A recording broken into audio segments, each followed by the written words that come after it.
The world's youth are pissed off and they're not taking it anymore. For 16-year-old Greta Thunberg, it all started with a silent protest in front of Sweden's parliament, with no one paying attention. Then people did start paying attention. She told them she would skip school until the government took action on climate. And she handed out leaflets that read, "I am doing this because you adults are shitting on my future." Soon enough, she wasn't protesting alone. She had inspired others all around the world. Tens of thousands of youths began skipping school in over 270 cities. Some people say that we should be in school instead.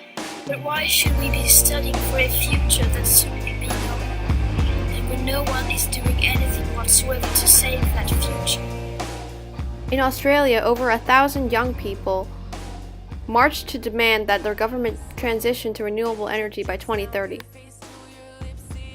They also demanded the Prime Minister block the opening of a new coal mine.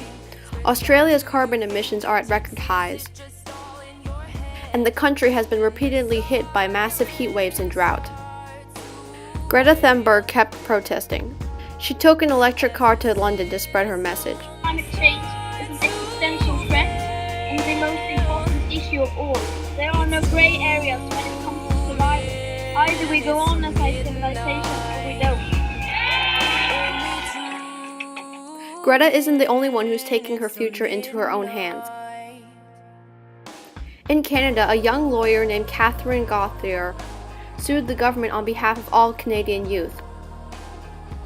Canada, Gauthier says, hasn't done what it promised in fighting climate change. In the United States, another group of young people is suing the American government, claiming its policies are actually making climate change worse. In November, over 100 youth with the Sunrise Movement stormed the U.S. Capitol. A few weeks later, they did it again. But this time, they were over 1,000 strong. Their demand? That Democrats support an ambitious 10-year plan to actually solve the climate crisis, called a Green New Deal. Then at December's United Nations Climate Conference, young activists showed up in force. And Greta Thunberg spoke before the UN delegates. You say you love your children above all else, and yet you are stealing their future in front of their very eyes.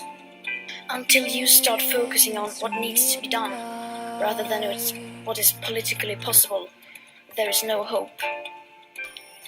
We cannot solve a crisis without treating it as a crisis. There are more young people living on Earth than at any other time in history. Half the world is under 30. They'll be the ones to experience this. Share if you think they shouldn't have to accept that lying down.